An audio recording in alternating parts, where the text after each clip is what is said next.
कल हम लोगों ने क्या पढ़ा?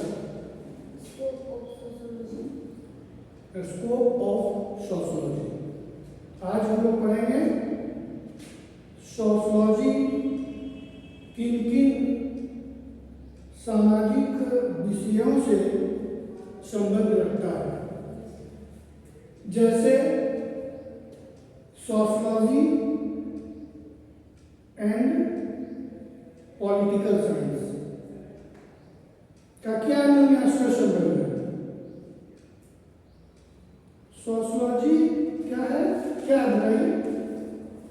सोशियोलॉजी मानव समाज और क्या बोलते हैं, मानव समाज, सामाजिक व्यवस्था, समूह, उसमें संबंध है जो भी उसका अध्ययन करता है और फिर सामाजिक परिवर्तन लाता है और हमारे जो है परंपराओं को कैसे बनाता है वो हमें बताता है। समाज, उसी को बोलते हैं समाजशास्त्र। हाँ, समाजशास्त्र क्या है? समाज का वैज्ञानिक ढंग से अध्ययन करना ही समाजशास्त्र कहलाता है। पॉलिटिकल साइंस क्या है? खड़ा हो बोलिए। पॉलिटिकल साइंस जो है, क्योंकि प्रतिष्ठा क्या है? Political science. क्या पॉलिटिकल साइंस?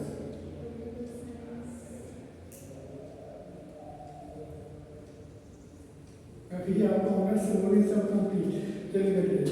तो पॉलिटिकल साइंस क्या है?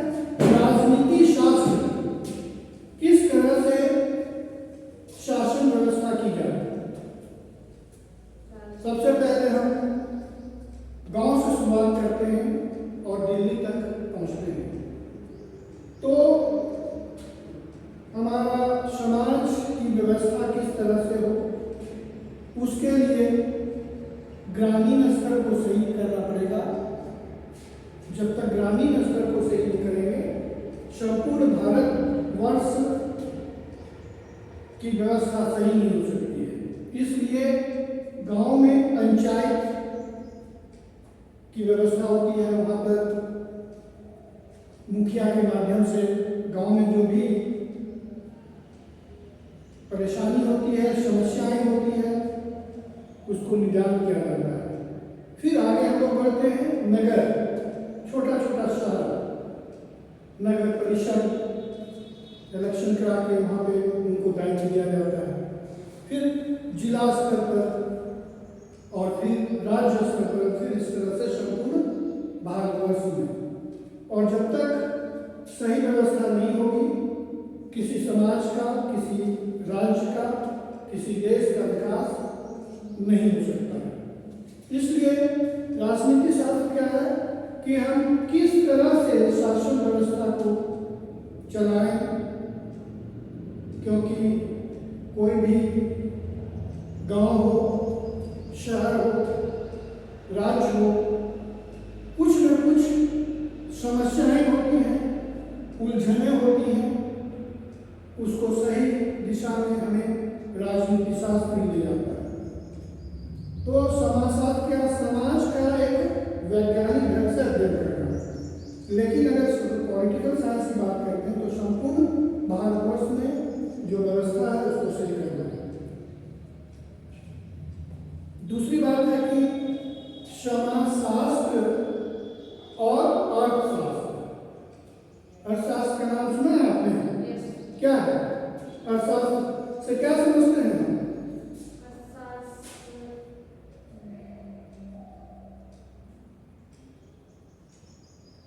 अर्थशास्त्र, अर्थ का मतलब क्या होता है? रुपये पैसे से। अर्थशास्त्र क्या है? धन का विज्ञान है ना। अर्थशास्त्र क्या है? धन का विज्ञान है। तो किसी देश की, किसी समाज की, किसी राज्य की अगर आर्थिक व्यवस्था सही नहीं होगी तो उस समाज की, उस राज्य की, उस देश का विकास नहीं हो सकता है। उदाहरण के तौर पर अगर एक छोटे से परिवार को लेते हैं, है ना, उस परिवार की आमदनी अगर 30,000 है,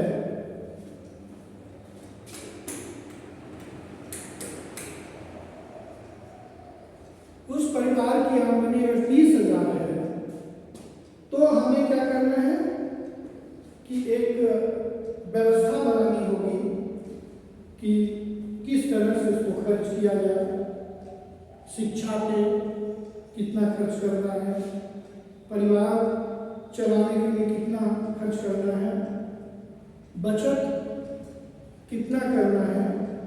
अगर सही ढंग से हम नहीं करते हैं तो फिर उस घर की क्या होगी, आर्थिक व्यवस्था खराब हो जाएगी।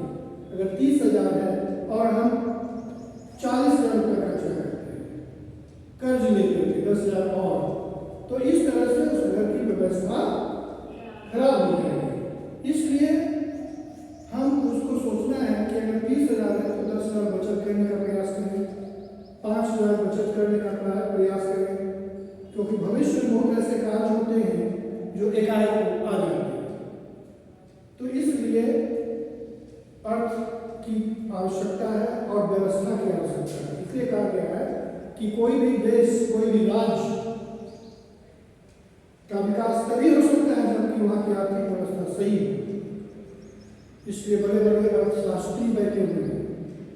अभी जैसे बजट सत्र चल रहा है या चलेगा, है ना, उसमें बजट दिया जाता है पूरे संपूर्ण भारतवर्ष को कि शिक्षा में कितना बजट देना है, रोजगार में कितना देना है, सैनिकों पर कितना देना है ना। फिर आपका एक बहुत महत्वपूर्ण है हेल्थ पे कितना देना है। तो तभी ना हम अब हेल्थ पे ही पूरा दे देंगे 1,000 करोड़ और शिक्षा पे कम दिए तो विकास नहीं हो सकता है।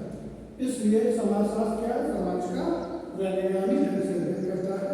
और अर्थशास्त्र क्या है, हाँ, अर्थ की व्यवस्था है, बजट बनाना और देश को किस तरह से हम सही दिशा में ले जाएंगे, तो यही है। इसलिए पूछता है क्वेश्चन कभी, what do you mean by sociology, right relation between other social sciences. ये हो गया आपका सोशियोलॉजी एंड इकोनॉमिक्स। अब है सोशियोलॉजी एंड एंथ्रोपोलॉजी। एंथ्रोपोलॉजी क्या है, मानव शास्त्र। कहा जाता है कि समाजशास्त्र और मानव शास्त्र दोनों जुड़वा बहने, क्योंकि बहुत कुछ एक मिलता जुलता है समाजशास्त्र में। समाज मानव का अध्ययन करते हैं, है ना, पौराणिक बातें को ध्यान में रखते हैं कि किस तरह से मानव का विकास हुआ, किस तरह से। हजारों वर्ष पूर्व क्या था कि मनुष्य जंगल में रहता था, है ना, रहन सहन का स्तर उतना ऊंचा नहीं था। पहले क्या वो चिंपांजी, धीरे धीरे देखिएगा कि आकार बढ़ते बढ़ते मनुष्य का आकार बढ़ गया। हजारों वर्ष पहले देखिए कैसे कैसे विकास हुआ। फल फूल खा के अपना जीवन व्यतीत करते थे, कच्चा मांस खाते थे, है ना, उतना सोचने समझने की शक्ति नहीं थी। एक दिन ऐसा हुआ कि गर्मी का समय था, काफी गर्मी, और सूखा हुआ लकड़ी, मई का समय रहा होगा, लकड़ी गिरा, एक दूसरे घर्षण उत्पन्न हुआ तो उससे आग उत्पन्न हो गया। तब वो कुछ दिमाग में आया, हाँ, इस तरह से आग की उत्पत्ति हुई। तब उसको घर्षण से करके वहाँ पे जो सूखे पत्ते को रख दिया जाता था, धीरे धीरे लकड़ी में आग आता था, उसमें पका के खा लेता था।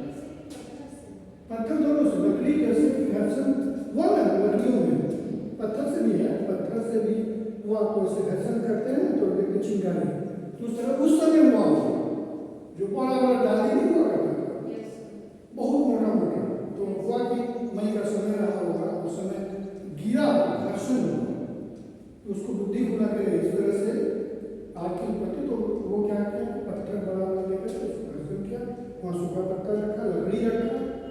धीरे धीरे आग में तब्दील हो गया। तो इस तरह से वो कच्चा को पका कर खाने लगे। और जो भी पत्ते हैं कच्चे से अपना ये वो शरीर को ढकते थे। फिर धीरे धीरे क्या हुआ कि विकास होने लगा। वो क्या है कि कुछ फल को बाजार छोटा छोटा बाजार, जैसे अभी भी जैसे होता है ना साप्ताहिक बाजार, देखते हैं चारों तरफ से जो लोकल है वहाँ पे आते हैं, बेचते हैं। तो पहले तो क्या था कि रुपये पैसा नहीं था, तो जैसे हम अनाज है तो अनाज को हम दे करके फल ले लेते थे, फल ले करके मछली ले लेते थे, है ना, मछली ले करके हम चटाई ले लेते थे। तो इस तरह से धीरे धीरे विकास होने लगा। और जब बुद्धि खुलने लगी तो अपने बच्चों को शिक्षा का इस तरह का महाविद्यालय नहीं हुआ करता था, विद्यालय नहीं हुआ करता था, छोटा छोटा कहीं कहीं पे क्या था कि फूस का बना हुआ था, वहाँ को धीरे धीरे शिक्षा दी जाती थी। पहले इस तरह की शिक्षा में किताबें कॉपियाँ नहीं थी, है ना, अपनी बातों को बतलाना। जैसे कोई पढ़े लिखे कहाँ से मैट्रिक पढ़े होंगे, जब स्कूल था तो अपना बात को रखते थे। फिर धीरे धीरे इसका विकास हुआ। तो इस तरह से हम लोग क्या एंथ्रोपोलॉजी में इस तरह की बातें कि मानव का किस तरह से विकास हुआ, मानव शास्त्र के बारे में हम लोग पढ़ते हैं। और फिर धीरे धीरे आज काफी विकास हुआ है। और समाजशास्त्र और सोशियोलॉजी एंड फिलॉसफी का मतलब क्या होता है? दर्शन शास्त्र, फिलॉसफी। दर्शन का मतलब क्या होता है? दर्शन का मतलब जैसे हम एक दूसरे को आज दर्शन हुआ, हाँ, तो वो एक दर्शन अलग है।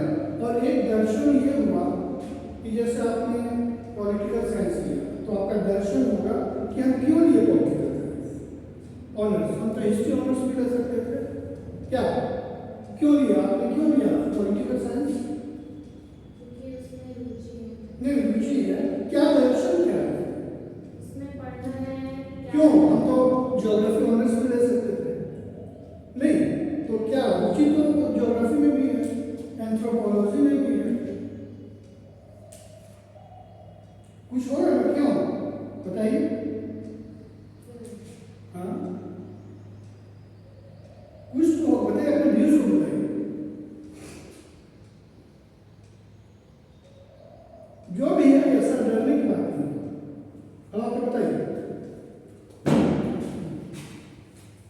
राजनीति इसके लिए क्योंकि अभी उसका नॉलेज लेना बहुत जरूरी है, क्योंकि अभी जो भी होता है वो जानना बहुत जरूरी है, क्योंकि हमारे समाज के लिए बहुत जरूरी है और हमें जानना चाहिए, क्योंकि आगे इसी तरह चलते रहेगा।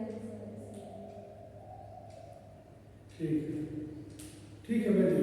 तो राजनीति शास्त्र कि हमको है कि हमको किस तरह से नियंत्रण करें, समाज को करें, है ना, किस तरह से देश को करें, उसके लिए सिविल सर्विसेज वगैरह की कक्षाएं होती है, तब ना एडमिनिस्ट्रेशन होगा।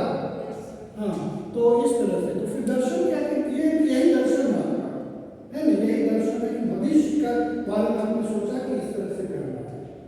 एक तो है एक दूसरे को देखना दर्शन, लेकिन ये दर्शन है कि हम ऑनर्स के बाद ये करेंगे, तो अभी से ही इसी को कहते हैं फिलॉसफी, दर्शन शास्त्र, है ना, कि हमें अपने आप को, बच्चे लोग देखिए 10th 11th 12th करने के बाद उनका दर्शन होता है, 11th करने के बाद 12th करने के बाद हमें इंजीनियरिंग में जाना है, हमें मेडिकल में जाना है, हमें MBA में जाना है, हमें सिविल सर्विसेज करना है। तो यही है, क्या है ये दर्शन शास्त्र, दर्शन हो गया। तो इस तरह से आपको डील करना है। अब देखिए सोशियोलॉजी क्या है, ज्योग्राफी क्या है, भूगोल का क्या है? भूगोल मतलब क्या समझते हैं? भूगोल जो पेड़ पौधों के बारे में जानने के लिए या फिर बाहर जो है उसको जानने के लिए। भूगोल क्या है कि भौगोलिक स्थिति क्या है और उस भौगोलिक स्थिति में हम किस तरह से विकास कर सकते हैं। जैसे बिहार और झारखंड, बिहार की भौगोलिक स्थिति अगर हम देखते हैं तो वहां पर क्या है, कृषि प्रधान देश, वहाँ कृषि क्या है कि बहुत ज़्यादा मात्रा में गेहूँ फसल जो होता है, गेहूँ, मक्का और धान, चना, बाजरा, ईख, क्या होता है कि उसकी भौगोलिक स्थिति क्या है, खेती करने लायक समतल भूमि है। अगर हम झारखंड को देखते हैं तो यहाँ क्या है, पठारी क्षेत्र है, पहाड़ी क्षेत्र है। तो यहाँ पे क्या है कि फसल होती है बहुत कम मात्रा में, एक फसल होती है, जैसे धान हुआ तो अभी देखिएगा गेहूँ कहीं नहीं दिखाई देगा, कहीं कहीं दिखाई देगा, चना कहीं कहीं दिखाई देगा, लेकिन वहाँ नहीं, वहाँ जब जाएगा तो लगाता हुआ भी चना दिखेगा, गेहूँ दिखेगा, है ना, बाजरा दिखेगा, सब समय के अनुसार। तो यहाँ की क्या है, भौगोलिक स्थिति क्या है कि भौगोलिक स्थिति झारखंड की पठारी और पहाड़ी होने के कारण यहाँ पर इंडस्ट्री की स्थापना होती है, क्योंकि यहाँ की जमीन क्या मजबूत है, दलदली नहीं है। लेकिन बिहार की जमीन क्या है, दलदली है, थोड़ा सा बारिश होगा तो चारों तरफ कीचड़ हो जाएगा और चलने में मुश्किल हो जाता है।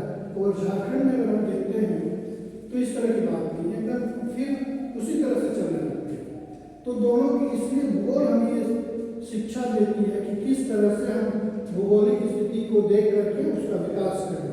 आज अगर झारखंड में देखते हैं भौगोलिक स्थिति को देखते हुए हम यहाँ पे खनिज संपदाएं बहुत ज़्यादा मात्रा में ऐसे ऐसे उपकरण है उसके माध्यम से हम टेस्ट करेंगे, है ना, कि सोना, लोहा, अवरक, जैसे अवरक के लिए कोयला बहुत अवरक निकाला गया, कोयला के क्षेत्र में धनबाद, झरिया, है ना।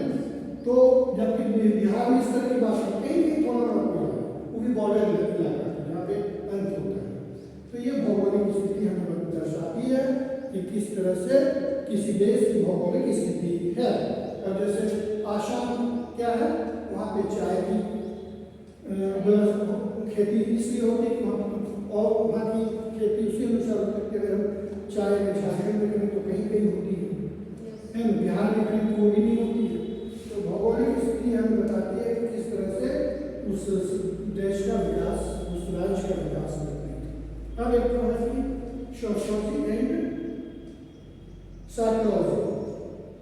साइकोलॉजी का मतलब क्या होता है, मनोविज्ञान। मनोविज्ञान का क्यों रखा जाता है, मनोविज्ञान से क्या समझते हैं? मानव के अंदर की जो ज्ञान है उसको जानना। मनोविज्ञान है ना। आज देखते हैं कि मध्य विद्यालय में है ना, एक मनोविज्ञान के शिक्षक को रखा जाता है। क्यों रखा जाता है? कि बच्चे भटकाव की स्थिति में ना हो, है ना। तो वो क्या है कि जो शिक्षक होते हैं उसको रीड करते हैं कि उसका मन का क्या विचार है, किस क्षेत्र में जाना चाहता है, इंजीनियरिंग के क्षेत्र में जाना चाहता है या मेडिकल के क्षेत्र में जाना चाहता है ना। तो उसको उसी अनुरूप में ढाला जाता है। देखा है कि बच्चे बिगड़ तो नहीं रहे, आखिर बिगड़ रहे हैं तो क्यों बिगड़ रहे हैं, है ना। मनोविज्ञान का मतलब यही है कि अभी हम देखें कि आपका मन कैसा कर रहा है, पढ़ने का मन है कि नहीं, तो उस सिचुएशन में पता चल जाएगा। वो रीड तो हम इसलिए अध्ययन करते हैं, मनो कि हम बहुत कुछ सीखते हैं। जैसे बच्चों विद्यार्थी है तो कक्षा में पढ़ने का इच्छा है कि नहीं, ऐसे बैठे हुए हैं, ऐसे झुक कर सुन रहे हैं लेक्चर, है ना, दिमाग में और है। तो ये क्या है, आप रीड करेंगे, रीड हो जाते हैं, ये मनोविज्ञान हो गया। और कौन सा विषय है? तो यही सब विषय है, sociology and philosophy, sociology and geography, sociology and anthropology, sociology and psychology, sociology and political science. तो इसमें एक क्वेश्चन आता है, what do you mean by sociology? Right, कहेंगे relation between sociology and philosophy, sociology and geography, sociology and psychology. इस तरह question, तीन तरह question, what do you mean by sociology describe. पहला क्वेश्चन, दूसरा write about scope of sociology, है ना, write about nature of sociology, है ना, राइट अबाउट 100